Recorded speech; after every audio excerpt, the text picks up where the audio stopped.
My feeling is boycott it. Really? Honestly, I think the World Cup is a joke. I think FIFA giving Donald Trump a big rosette and a peace prize has undermined everything that football's about. I think the fact that it's being played in a country that's threatening not to give visas to the players, to the staff, to the fans, I think it's ridiculous. I think it's a complete embarrassment. The 2026 FIFA World Cup was supposed to be a celebration of unity. Instead, it is quietly becoming a battlefield, not on the pitch, but behind closed doors, inside government offices, embassy waiting rooms, and the highest levels of global politics. Imagine qualifying for the biggest tournament of your life. Imagine carrying the hopes of millions. And then imagine being told you might not even be allowed to enter the country. Because right now, that is the fear spreading across Africa and parts of Europe. Visa restrictions are tightening. Travel rules are becoming stricter. And entire nations are starting to ask a question no one ever thought possible. What if the World Cup happens without them? This isn't just about football anymore. This is about power. Reports of travel bans and visa complications have already sent shockwaves through several World Cup nations.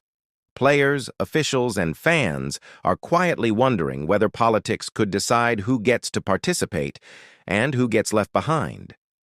For African countries, this cuts especially deep. Africa fought for decades to earn greater representation on football's biggest stage.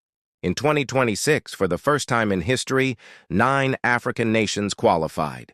It was supposed to be a moment of pride, a moment of progress. But now, that moment is clouded by uncertainty. What happens if players can't get visas? What happens if fans are denied entry? What happens if Africa shows up, but its people are locked out, and Africa isn't alone? In Europe, politicians and lawmakers are openly discussing boycott scenarios. Citizens are signing petitions. Questions are being asked in parliaments and football federations. Because the concern isn't just who will win, the concern is who will be allowed to compete at all. Meanwhile, the United States, as host, is preparing to welcome the world, while simultaneously enforcing immigration laws, border controls, and national security measures that could directly impact World Cup participation. To some, it's standard policy. To others, it feels like a contradiction. How can you host the world while restricting the world? And then there's FIFA, an organization standing at the center of a growing storm. A tournament worth nearly $9 billion. Billions in broadcasting deals. Billions in sponsorships. Billions depending on one simple assumption, that the world will show up. But what if it doesn't? What if Africa refuses? What if European nations walk away? What if politics empties stadiums that were meant to be full? Because history has shown us something uncomfortable. When politics enters sport, sport is never the same again. Athletes become symbols. Matches become statements. And the game becomes bigger than the game. The 2026 World Cup is not more than a year away. But the battle has already begun. Not for the trophy, but for control, for access, for dignity, and for the future of football itself. The question now is no longer just who will win the World Cup. The question is, who will even be there to play it? Imagine for a moment the most watched sporting event on earth beginning in complete silence. When entertainment is mixed with politics and power, the consequences, sometimes the end, may be brutal. No vuvuzelas roaring in the stands. No fans singing Sweet Caroline. Just the hollow echo of empty locker rooms and what would amount to a multi-billion-dollar financial disaster. What if African nations chose to walk away from the 2026 World Cup, not because of travel bans or sudden emotional outrage, but because they strategically calculated that their absence could give them more influence than their participation ever could? Should England and Scotland seriously consider boycotting the World Cup? Several members of Parliament have urged the home nations to withdraw from this summer's tournament in response to proposals by Donald Trump to annex Greenland. Former Conservative Minister Simon Hoare has openly called on the British government to respond forcefully and publicly embarrass the American president. If such a boycott actually happened, it would mark the first time since 1930 that no team from the British Isles participated in a World Cup. So what exactly is going on? Across both Africa and Europe, discussions about a possible World Cup boycott are beginning to gain serious attention. We are talking about a tournament expected to generate roughly $8.9 billion in revenue. In this high-stakes financial standoff, who truly holds the power? Is it the executives in suits at FIFA, or is it the continent that provides so much of the passion, identity, and talent of the sport itself? This situation is no longer just about football played between two goals. It has become a potential geopolitical shockwave that could leave the 2026 World Cup looking less like a global spectacle and more like an overpriced local Sunday League event. Before we go further, a quick request.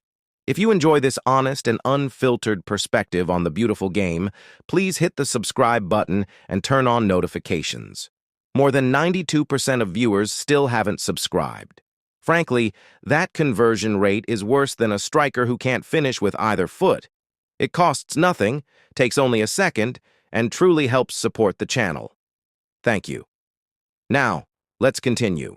Some voices are already taking a strong stance. One opinion expressed bluntly is this: boycott the tournament entirely. Critics argue the World Cup has become a joke. They claim that FIFA awarding Trump a ceremonial honor and peace recognition undermines everything football is supposed to represent. They also point to concerns about the tournament being held in a country that could potentially restrict visas for players, staff, or supporters, calling the situation deeply embarrassing. To understand why tensions are rising, you have to look at the enormous scale of what is at stake. 9 African nations have qualified for the 2026 World Cup, the highest number ever, compared to the traditional 5 spots in previous tournaments. FIFA expanded the competition to 48 teams, officially to increase global inclusion, though critics argue it also opened more commercial opportunities. Africa benefited greatly from this expansion. However, now influential figures, including politicians and former football officials, are questioning whether participation is worth it. South African political leader Julius Malema has publicly called for withdrawal, comparing the current U.S. political environment to South Africa's apartheid era.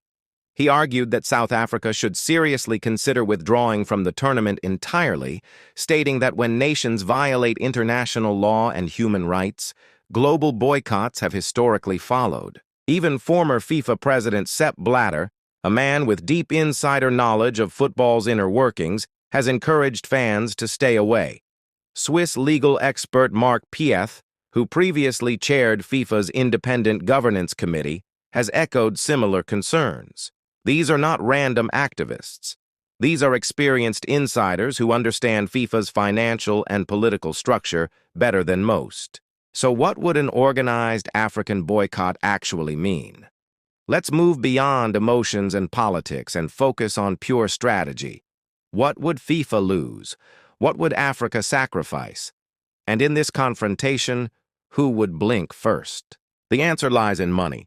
FIFA expects to generate $8.9 billion from this single tournament, making it the most profitable in history. This revenue comes from 3 primary sources: the expansion to 48 teams, hosting across 16 North American cities, and broadcasting deals valued at $3.92 billion.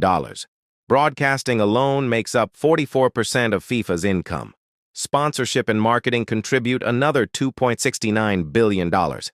Ticket sales and hospitality packages add an additional $3.97 billion.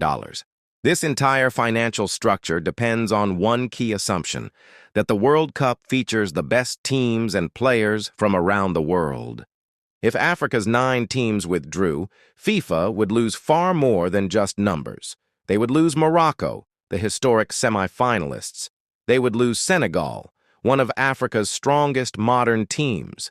They would lose Egypt and global superstar Mohamed Salah, one of the most recognizable athletes on earth. These are not replacement-level teams. These are headline attractions. Broadcasters paid billions expecting these players. Sponsors invested expecting global audiences. Without Africa, the product becomes fundamentally weaker. Replacing them with alternate teams would not carry the same value. It would be like ordering premium steak and receiving a cheap substitute instead. Africa's leverage is not just about talent. It is about timing.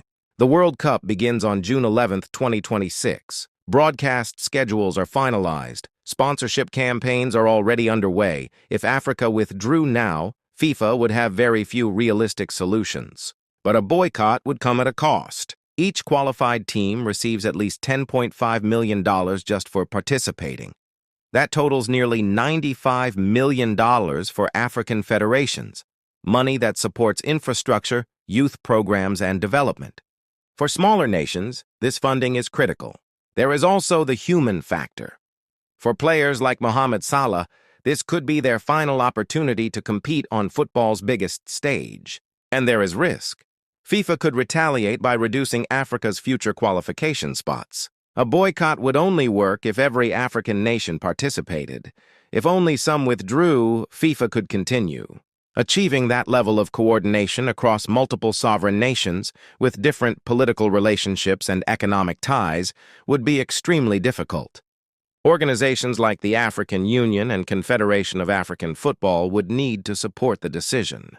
Meanwhile, pressure is also building in Europe. More than 150,000 citizens in the Netherlands have signed petitions calling for a boycott, citing fears that the tournament could be used for political messaging. German lawmakers have also raised the possibility of withdrawal. Sepp Blatter has once again spoken publicly. Many observers now describe the 2026 World Cup as the most politically controversial sporting event since the 1980 Moscow Olympics. Concerns extend beyond politics. Reports describe immigration enforcement activity and increased security measures across the United States. Visa policies are tightening. Travel restrictions could affect participating nations. At the 2025 Club World Cup, incidents already raised alarm. One asylum seeker was detained near MetLife Stadium after flying a drone. During the World Cup draw, Iran reportedly faced visa difficulties. Critics argue the issue is no longer theoretical. It is practical. They question whether all players and fans will have equal access. Much of Europe's frustration also centers on FIFA President Gianni Infantino and his relationship with Donald Trump. Trump created a White House World Cup task force. Figures like J.D. Vance and Andrew Giuliani were involved. Some critics believe the tournament risks becoming politically symbolic rather than purely sporting. Trump is expected to present the trophy in July 2026. This has raised questions about whether nations want to participate in that moment. Still, history shows boycotts often hurt athletes the most. German football legend Paul Breitner once warned against athletes becoming political tools. A German survey found nearly half the population could support a boycott under certain conditions. The financial stakes remain enormous. Nearly $10 billion in projected revenue. Hundreds of thousands of jobs. According to the Washington Post, a full boycott remains unlikely. But the debate continues to grow. This World Cup may ultimately represent more than football. It may represent the relationship between sport, politics, and power. Between June 11th and July 19th, 2026, the entire world will watch. Not just to see who wins, but to see what football truly represents.